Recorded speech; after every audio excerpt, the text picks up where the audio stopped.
பாரதிதாசனோட birthday வந்தது.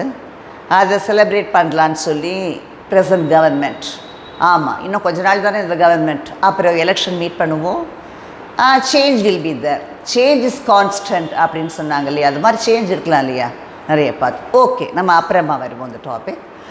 ஆனால் பாரதிதாசனோட அந்த சாங், நான் அதை தான் அந்த சந்திரோதயம் இதும்போது ரிவ்யூ பண்ணி சொன்னப்போ அந்த இதில் வீடியோவில் சொல்லியிருந்தேன்.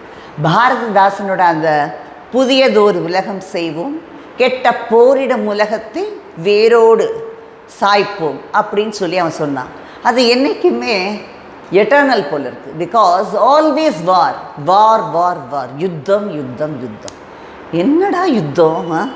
ஏன் இவ்வளவு பேரை விக்டிம் சிவிலியன்ஸை இது பண்ணி at the cost of civilians life வந்து நீங்கள் செய்கிறது என்ன யுத்தம்?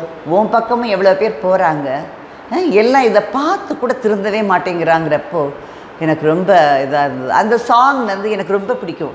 அது தலைவரோட சாங்னு இல்லாமல், ஆமாம் அதில் டைட்டில் சாங் அவர் வச்சுருப்பார். அது எனக்கு ரொம்ப பிடிச்ச சாங். ஏன்னா அது வந்து ஒரு விஷன் அவனுக்கு எப்படி இருக்குல்ல, கெட்ட போர் தானே எல்லா இடத்துலையும். அதை தான் அப்போ இருந்து சொல்லிகிட்டு இருந்தேன் நான். என்ன ரஷ்யா உக்ரைனை, இஸ்ரேல் ஹமாஸ் எல்லாமே ஒருத்தருக்கு ஒருத்தர் வார் தான்.